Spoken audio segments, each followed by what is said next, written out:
സുന്നികൾ ഒന്നിക്കുമ്പോൾ എല്ലാവർക്കും വലിയ ബേജാറാണ്.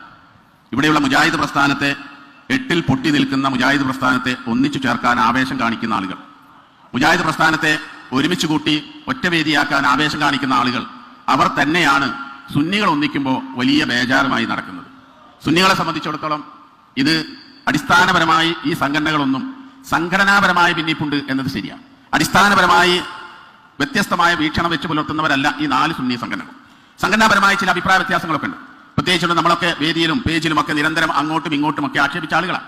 പക്ഷെ അതിന്റെ സമയം കഴിഞ്ഞിരിക്കുന്നു. ഇനി നമുക്ക് ഒന്നിച്ച് നീങ്ങാൻ കഴിയണം. സുന്നത്ത് ജമാഅത്തിനെ തകർക്കാൻ വേണ്ടി ആസൂത്രിതമായി ബിദ്അത്തിന്റെ കക്ഷികൾ, പ്രത്യേകിച്ച് വഹാബി പ്രസ്ഥാനവും മൗദൂദിസവും സജീവമായി തന്നെ പ്രവർത്തിച്ചുകൊണ്ടിരിക്കുക. ഈ സമ്മേളനത്തെക്കുറിച്ച് തന്നെ എന്തുമാത്രം തെറ്റായ വാർത്തകൾ, നേരത്തെ പ്രഭാഷണത്തിൽ സൂചിപ്പിച്ച പോലെ എത്രമാത്രം തെറ്റായ വാർത്തകളാണ് ഈ ജമാഅത്തെ ഇസ്ലാമിയുടെ മാധ്യമങ്ങൾ പ്രചരിപ്പിച്ചുകൊണ്ടിരിക്കുന്നത്. സുന്നത്ത് ജമാഅത്തിന്റെ സംഘടനകളൊക്കെ പിന്മാറി എന്നാണല്ലോ പറഞ്ഞത്.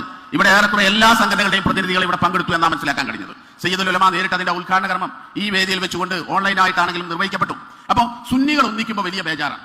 ബിദ്അത്തിന്റെ കക്ഷികൾ ആകപ്പാറ ബേജാറിലാണ്. എന്നാൽ അവരോട് നമുക്ക് പറയാനുള്ളത്, ഈ വണ്ടി വിട്ടുകഴിഞ്ഞു, നിങ്ങൾ ഉള്ളയിടത്തല്ലേ ഉള്ളത്.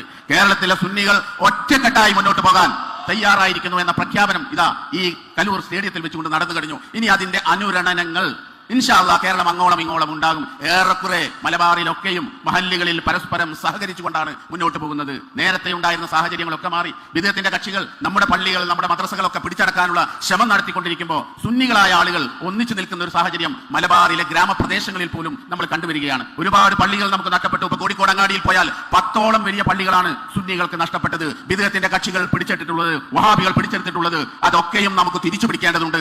വഖഫിന്റെ പേരിൽ സമരം നടത്താൻ അവരെ സംബന്ധിച്ചിടത്തോളം ഒരിക്കലും അവർക്ക് യോഗ്യതയില്ല. വഖഫ് ഭൂമി പിടിച്ചെടുത്തുകൊണ്ട്, സുന്നത്ത് ജമാഅത്തിന് വഖഫ് ചെയ്ത ഭൂമികൾ, പള്ളികൾ, സ്ഥാപനങ്ങൾ പിടിച്ചെടുത്തുകൊണ്ട് കൈയടക്കി വെച്ച ആളുകളാണ് ഈ പറഞ്ഞ മുജാഹിദും ജമാഅത്തെ ഇസ്ലാമിയും. അതിന്റെ ഉദാഹരണമാണ് ഞാൻ പറഞ്ഞത്. കോഴിക്കോട് അങ്ങാടിയിൽ നിങ്ങൾ വന്നാൽ ആദ്യമായി നിങ്ങൾ കാണുന്ന ആ മൊഹീദ്ദീൻ പള്ളി മുതൽ പട്ടാളപ്പള്ളി മുതൽ 11ഓളം പ്രധാനപ്പെട്ട പള്ളികൾ, വലിയ പള്ളികൾ കോഴിക്കോട് അങ്ങാടിയിൽ വഖഫ് ചെയ്ത, സുന്നിക്ക് വഖഫ് ചെയ്ത പള്ളികൾ പിടിച്ചെടുത്തിരിക്കുന്നു. കോഴിക്കോട് അങ്ങാടിയിലെ മൊഹീദ്ദീൻ പള്ളിയിൽ റാത്തീബ് ഖാന വരെ ഉണ്ടായിരുന്നു. റാത്തീബ് ഖാനക്കുള്ള സൗകര്യം വരെ ഉണ്ടായിരുന്ന ആ പള്ളി, മൗലിദ് കഴിച്ചിരുന്ന പള്ളി, റബീഉൽ അവ്വലിൽ വലിയ സമ്മേളനം നടന്നിരുന്ന പള്ളി, ഈ പള്ളികളൊക്കെയും സുന്നികൾക്ക് നഷ്ടപ്പെട്ടു പോയിട്ടുണ്ട്. അതൊക്കെ നമുക്ക് തിരിച്ചു പിടിക്കേണ്ടതായിട്ടുണ്ട്. അതിന് നമ്മൾ ഒന്നിച്ചു നിൽക്കണം. അല്ലാഹു തആല അനുഗ്രഹിക്കുമാറാവട്ടെ. എല്ലാവിധ ഭാവങ്ങളും നേരുന്നു.